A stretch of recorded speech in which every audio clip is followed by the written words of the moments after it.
ನಂದು ಸ್ಟೀಲಿನ ಪಾತ್ರೆ ನೋಡಿದ್ರೆ ಈ ಪತಿ ಆಗಿಬಿಟ್ಟೈತಿ. ಇದನ್ನ ಹೆಂಗೆ ಕ್ಲೀನ್ ಮಾಡೋದು? ಒಂದೇನಾದರೂ ಉಪಾಯ ಮಾಡಿಬಿಟ್ಟಿದ್ನಿ, ಹೆಂಗಾದ್ರೂ ಮಾಡಿ ಕ್ಲೀನ್ ಮಾಡಬೇಕು. ಯಾಕಂದ್ರೆ ಈ ಥರ ಇದ್ರೆ ಬಾಂಡೆ ಒಂಥರ ನೋಡೋಕೆ ನಮ್ಗೆ ಒಂಥರ ಅನ್ನಿಸ್ತೈತಿ. ಏನು ಮಾಡಲಿ ಅಂತ ವಿಚಾರ ಮಾಡಕತ್ತಿದ್ನಿ. ಆವಾಗ ನನಗೆ ಒಂದು ಪ್ಲ್ಯಾನ್ ಹೊಳಿತು. ನಿಮ್ಮ ಮುಂದೆ ತೋರಿಸ್ತೇನೆ ಅದನ್ನು ಟ್ರೈ ಮಾಡಿದ್ಮೇಲೆ ಹೆಂಗೆ ಕಾಣಕತ್ತೈತಿ ನನ್ನ ಪಾತ್ರೆ ಅಂತ ನೋಡ್ಬೋದು. ಅವಾಗ ಹಂಗಿತ್ತು. ಅದನ್ನು ಯೂಸ್ ಮಾಡೋಣ. ನನ್ನ ಪಾತ್ರೆ ಎಷ್ಟು ಕ್ಲೀನಾಗಿ ಕಾಣೈತಲ್ವ, ಎಲ್ಲ ಕಲಿನೂ ಹೋಗ್ಬಿಟ್ಟವ.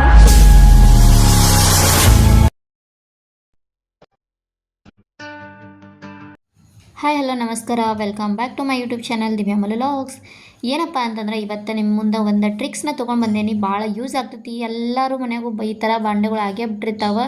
ಸ್ಟೀಲಿನ ಪಾತ್ರೆ ಯೂಸ್ ಮಾಡಕತ್ರ ಒಂದು ಸ್ವಲ್ಪ ಇದನ್ನು ಮಾಡಿದ್ರು ಅವ ಎಲ್ಲ ತಳ ಹಿಡ್ಕೊಂಡ್ಬಿಟ್ಟು ಈ ಥರ ಎಲ್ಲ ಆಗಿಬಿಡ್ತಾವೆ. ಪ್ರತಿಯೊಬ್ಬರು ಮನೆಯಾಗ ಇದೇ ಪ್ರಾಬ್ಲಮ್ ಐತಿ. ಹೆಣ್ಮಕ್ಳಿಗೆ ಇದೊಂಥರ ದೊಡ್ಡ ಕಷ್ಟನ ಅಂತ ಹೇಳ್ಬೋದು. ಯಾಕಂದರೆ ಇದನ್ನ ಕ್ಲೀನ್ ಮಾಡ್ಬೇಕಂದ್ರೆ ಹರಸಾಹಸನ ಪಡ್ಬೇಕಾಗ್ತದೆ ನಾವು.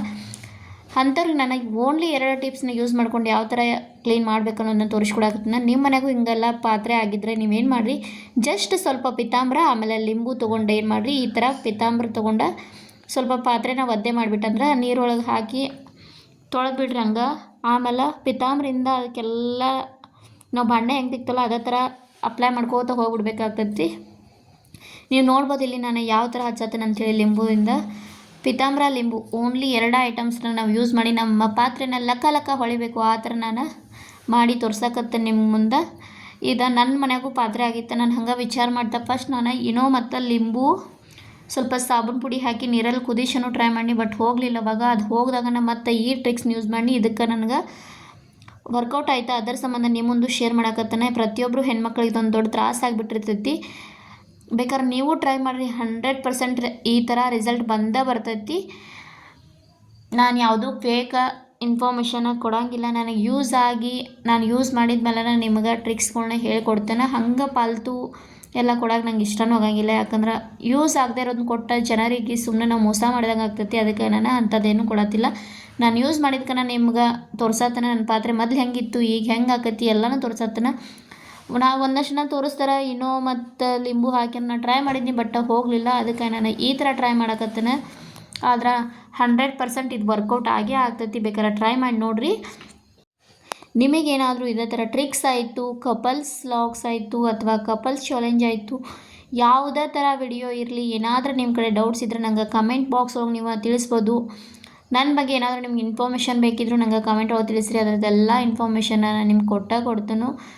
ಇವಾಗ ಇದನ್ನೆಲ್ಲ ಹಚ್ಚಿದಾನೆ. ಇವಾಗ ಏನು ಮಾಡ್ಬೇಕಂದ್ರೆ ನಾವು ಇದನ್ನ 5 ನಿಮಿಷ ಬಿಡಬೇಕಾಗ್ತೈತಿ. 5ರಿಂದ ಒಂದು 6-7 ನಿಮಿಷ ತನಕ ಎಷ್ಟು ಬಿಡ್ತಿರಲ್ಲ ಅಷ್ಟು ಚಲೋನದ. 5 ನಿಮಿಷ ಅಂತೂ ಬಿಡಲೇಬೇಕಾಗ್ತೈತಿ. ಅದೆಲ್ಲ ಡ್ರೈ ಆಗಬೇಕು. ಅಲ್ಲಿ ತನಕ ನಾವು ಬಿಡು. ಇವಾಗ 5 ನಿಮಿಷ ಬಿಟ್ಟಿದ್ಮೇಲೆ ನಾನು ಏನು ಮಾಡಕತ್ತೇನೆ ಅಂತಂದ್ರೆ ಒಂದು ಸ್ಕ್ರಬ್ಬರ್, ನಿಮ್ಮ ಮನ್ಯಾಗ ಬಾಂಡೆ ತಿಕ್ಕೋದಿರ್ತೈತಲ್ಲ ಅದನ್ನ ತೊಗೊಂಡು ನೀವು ತಿಕ್ಕಬೇಕಾಗ್ತೈತಿ. ತಂತಿನೂ ಯೂಸ್ ಮಾಡ್ಕೋಬೋದು. ನೀವು ತಂತಿ ಯೂಸ್ ಮಾಡಿದ್ರೆ ಸ್ಕ್ರ್ಯಾಚ್ ಥರ ಆಗ್ತೈತಿ. ಅದಕ್ಕೆ ನಾನು ಸ್ಕ್ರಬ್ಬರ್ ತೊಗೊಂಡು ಯೂಸ್ ಮಾಡಕತ್ತೀನಿ. ಈ ಥರ ನಾವು ನೀಟಾಗಿ ಮತ್ತೆ ಹೆಂಗೆ ಬಾಂಡೆ ತಿಕ್ತಿರ್ತಲ್ಲ ಅದೇ ಥರ ಪಿತಾಂಬರನ್ನೆಲ್ಲ ತಿಕ್ಕೊಳ್ಳೋದು ಸ್ಕ್ರಬ್ಬರಿಂದ. ಇಲ್ಲ ನೀವು ತಂತಿ ಯೂಸ್ ಮಾಡೋರಿದ್ರೆ ತಂತಿನೂ ಯೂಸ್ ಮಾಡ್ಬೋದು, ನಿಮ್ಮ ಚಾಯ್ಸ್ ಅದ. ಸ್ಕ್ರಬ್ಬರ್ ಆದರೂ ಯೂಸ್ ಮಾಡಿ, ಇಲ್ಲ ತಂತಿ ಆದರೂ ಯೂಸ್ ಮಾಡ್ಬೋದು. ಇವಾಗ ಮತ್ತೆಲ್ಲ ಕಡೆ ನಾನು ಅದೇ ಥರ ತಿಕ್ಕೊಳಕತ್ತೀನಿ. ತಿಕ್ಕೊಂಡಲ್ಲ ಆಮೇಲೆ ಸ್ವಲ್ಪ ವಾಶ್ ಮಾಡಿಬಿಟ್ರೆ ಗೊತ್ತಾಗ್ತದೆ ನಿಮಗೆ ಬಾಂಡೆ ಯಾವ ಥರ ಆಗೈತೆ ಅಂಥೇಳಿ. ಮತ್ತು ಈ ವಿಡಿಯೋ ಏನಾದರೂ ನಿಮ್ಗೆ ಇಷ್ಟವಾಗಿದ್ರೆ ನಿಮ್ಮ ಫ್ಯಾಮಿಲಿ ಫ್ರೆಂಡ್ಸ್ಗೂ ನನ್ನ ವಿಡಿಯೋನ ಶೇರ್ ಮಾಡಿರಿ. ಎಲ್ಲರಿಗೂ ಭಾಳ ಹೆಲ್ಪ್ ಆಗ್ತೈತಿ ಈ ವಿಡಿಯೋ.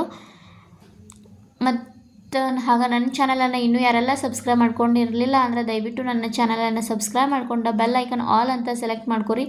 ಯಾಕಂದ್ರೆ ನಾ ಹಾಕೋ ಪ್ರತಿಯೊಂದು ವಿಡಿಯೋ ನೋಟಿಫಿಕೇಷನ್ ನಿಮ್ಗೆ ಫಸ್ಟ್ ಬರ್ತೈತಿ. ನೀವು ನೋಟಿಫಿಕೇಷನ್ ಆನ್ ಮಾಡಿ ಇಟ್ಕೊಂಡ್ರೆ. ಮತ್ತು ಒಂದಷ್ಟು ಜನ ಏನು ಮಾಡ್ತೀರಿ, ವಿಡಿಯೋಸ್ ನೋಡ್ತೀರಿ, ಅದರ ಹೈಪ್ ಅಂತೂ ಯಾರೂ ಕೊಡಕತ್ತಿಲ್ಲ. ದಯವಿಟ್ಟು ಯಾರು ವಿಡಿಯೋಸ್ ನೋಡ್ತೀರಾ ಒಂದು ಲೈಕ್ ಕೊಟ್ಟ ಹಂಗೆ ಒಂದು ನಿಮ್ಮ ಅನಿಸಿಕೆಯನ್ನು ಕಮೆಂಟ್ ಒಳಗೆ ತಿಳಿಸಿ. ಮತ್ತು ನನ್ನ ವಿಡಿಯೋಗೆ ಹೈಪ್ ಕೊಡೋದನ್ನು ಮರೆಯೋಕೆ ಹೋಗಬೇಡ್ರಿ.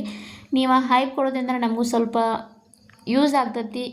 ಬಟ್ ಏನು ಯೂಸ್ ಅಂತ ನನಗೂ ಗೊತ್ತಿಲ್ಲ ಅದ. ಬಟ್ ಹೈಪ್ ಕೊಟ್ರೇನೋ ವ್ಯೂಸ್ ಜಾಸ್ತಿ ಬರ್ತೈತೆ ಅಂತಾರೆ. ಇತ್ತೀಚೆಗಂತೂ ವ್ಯೂಸು ಡೌನ್ ಆಗ್ಯಾವ. ಅದಕ್ಕಾಗಿ ಎಲ್ಲರೂ ಹೈಪ್ ಕೊಡ್ರಿ. ಹೈಪ್ ಕೊಡೋದು ಮಾತ್ರ ಮರಿಬೇಡ್ರಿ ಫ್ರೆಂಡ್ಸ್. ಇವಾಗ ಇದನ್ನು ವಾಶ್ ಮಾಡಬೇಕು. ಎಲ್ಲ ತಿಕ್ಕಿಟ್ಟೇನಿ. ಈಗ ಇನ್ನೊಂದು ಸ್ವಲ್ಪ ವಾಶ್ ಮಾಡೋದೈತದ, ಅದನ್ನ ವಾಶ್ ಮಾಡಕತ್ತೇನೆ. ಇವಾಗ ಆಲ್ಮೋಸ್ಟ್ ಎಲ್ಲ ಕ್ಲೀನ್ ಆಗೈತಿ. ನೋಡ್ಬೋದು, ನಿಮ್ಗೆ ಗೊತ್ತಾಗತ್ತೈತೆ ಅಂತ ಅನ್ಕೋತೀನಿ. ಮೊದಲು ಹೆಂಗಿತ್ತು ನಂದು ಪಾತ್ರೆ, ಇವಾಗ ಹೆಂಗಾಗೈತೆ ಅಂತ ನೀವು ನೋಡತ್ತೀರ ಅಂತ ಅನ್ಕೋತೀನಿ. ಫುಲ್ ಕ್ಲೀನ್ ಆಗಿನ ಕಾಣ್ತೈತಿ. ಹೊಸ ಪಾತ್ರೆ ಯಾವ ಥರ ಇರ್ತೈತಲ್ಲ ಅದೇ ಥರನ ಹೊಳಿತಾವೆ ಇವು.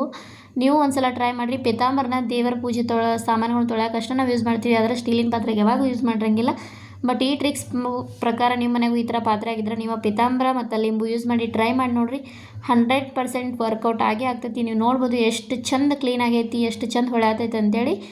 ಹಂಗೆ ನನ್ನ ವಿಡಿಯೋ ಇಷ್ಟವಾದರೆ ಸೇವ್ ಮಾಡಿ ಇಟ್ಕೋರಿ, ಇಲ್ಲ ನಿಮ್ಮ ಫ್ಯಾಮಿಲಿ ಫ್ರೆಂಡ್ಸ್ಗೂ ಶೇರ್ ಮಾಡ್ಬೋದು ನನ್ನ ವಿಡಿಯೋನ. ಆವಾಗ ನಿಮಗೂ ಹೆಲ್ಪ್ ಆಗ್ತೈತಿ. ಮತ್ತೊಂದು ಹೊಸ ವಿಡಿಯೋನಿಗೆ ಸಿಗ್ತೀನಿ. ಅಲ್ಲಿವರೆಗೂ ಟೇಕ್ ಕೇರ್, ಬಾಯ್ ಬಾಯ್.